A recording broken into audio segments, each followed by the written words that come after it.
A new development in the situation in the Middle East. Donald Trump supported Israel in launching new strikes against Iran if it decides to develop nuclear weapons again. The American president expressed hope that the United States would not have to bomb Iran again, but warned that Israel is ready to do so at any moment, and Washington will only support Jerusalem in this. Although Trump still hopes for a nuclear deal. Trump made this statement during a meeting with Netanyahu back on Monday. But later this week, it became known that Israel may already be preparing a new airstrike on Iran. I am Alexei Pechi. Today is July 12th. Now let's examine this subject more closely. That concludes the introduction. But before we start, I ask you to subscribe to this channel, leave a like, write any comment, and be sure to subscribe to my Telegram channel. The link to it is in the description of this video. There, we publish breaking news as it comes in. So, on Monday, Trump and Netanyahu had a meeting where Trump expressed hope that Americans would no longer have to bomb Iran. But that was all the public part, and then throughout the week, new details emerged. Later, Netanyahu, the Prime Minister of Israel, said in a private conversation that if Iran resumes developing nuclear weapons, Israel will immediately carry out further military strikes. Trump responded that he supports a diplomatic settlement with Tehran, but otherwise does not object to the Israeli plan. And he even adds that the Americans will only support such strikes if diplomacy reaches a dead end again. So what does he write today? The talks between Trump and Netanyahu highlighted the conflicting calculations faced by all three countries after the Israeli and United States attack on Iran's nuclear facilities last month. Donald Trump, the President of the United States, is counting on the threat of further attacks to force Tehran to sign an agreement that would rule out the possibility of it developing nuclear weapons.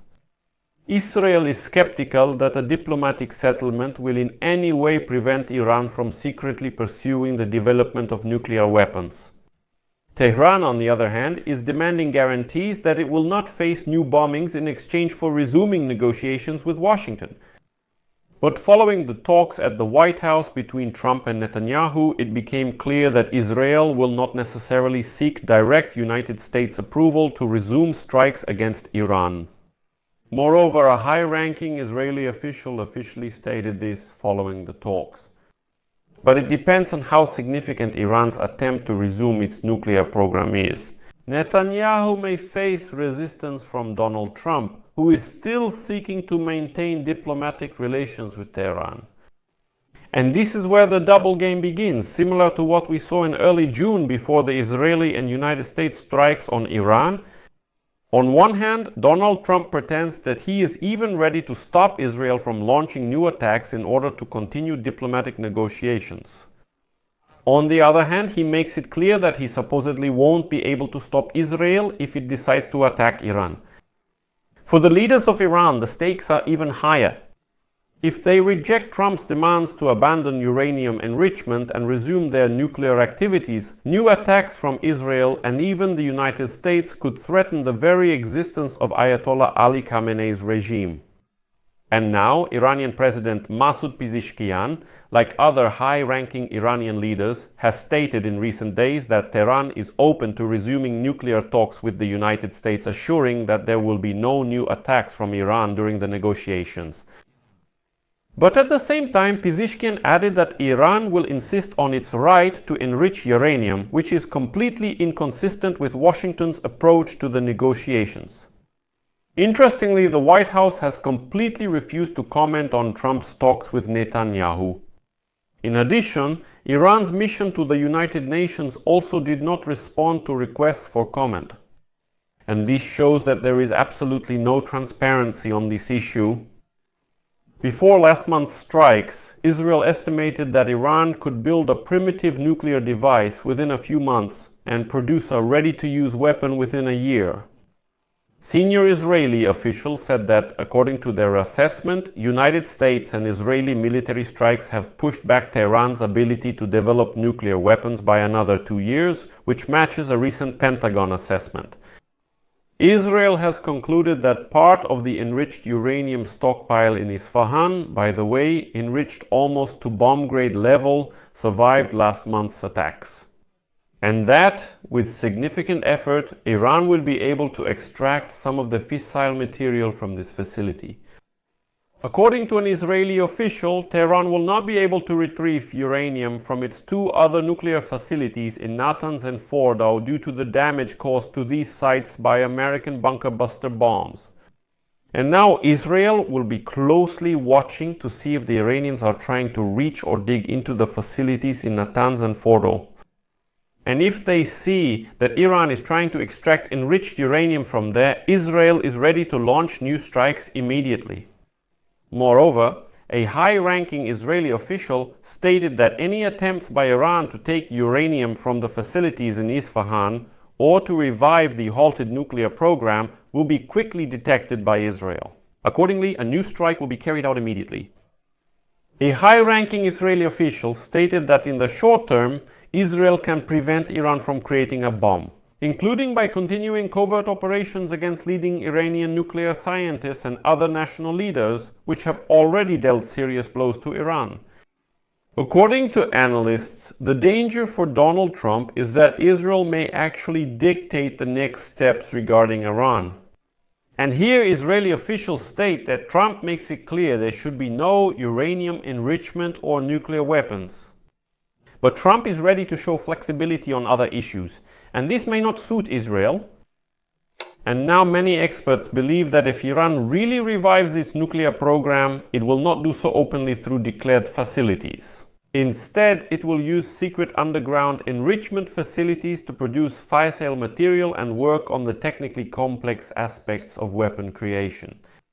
In other words, simply put, Iran will not work at the facilities that have already been bombed, but will most likely try to create new ones. Israel has intelligence about where Tehran might secretly try to resume its nuclear development. A high-ranking Israeli official stated this. However, as far as is known, Israel still does not have its own bunker-busting bombs capable of penetrating deep underground, where Iran often places centrifuges and other nuclear facilities. And now it's clear that the United States, if necessary, can join in later. Currently, an official date for negotiations between the United States and Iran has not yet been set, and Western diplomats say that Iran is still discussing its next steps. Military strikes have almost certainly formed the basis of Trump's main demand for Iran to stop its uranium enrichment program as part of any deal at all. Washington may feel that it has military leverage to expand its objectives, including putting pressure on Tehran to agree to strict limits on its missile program or to break ties with regional militias, those very same proxy forces. So now Washington actually has the threat of launching new bombing strikes if Iran, for example, acts up and says, okay, we'll postpone the nuclear program, but we'll keep the missile program. No, you won't keep it. The United States can demand that our proxy forces in the region stop their activities, threatening new bombings if they don't comply. If Washington is hoping for long-term monitoring of Iran's enrichment and weapons development sites, then it's necessary to consider Iran's decision to suspend cooperation with the United Nations Atomic Energy Agency. The parties also need to agree on the procedure for identifying and handling Iran's untouched stockpiles of enriched uranium.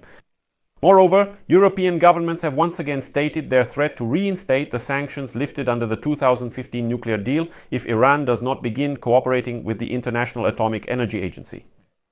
In October, the United Kingdom, France, and Germany must decide whether to reinstate the old sanctions against Iran. This is crucial. These sanctions are called comprehensive and are imposed at the United Nations level.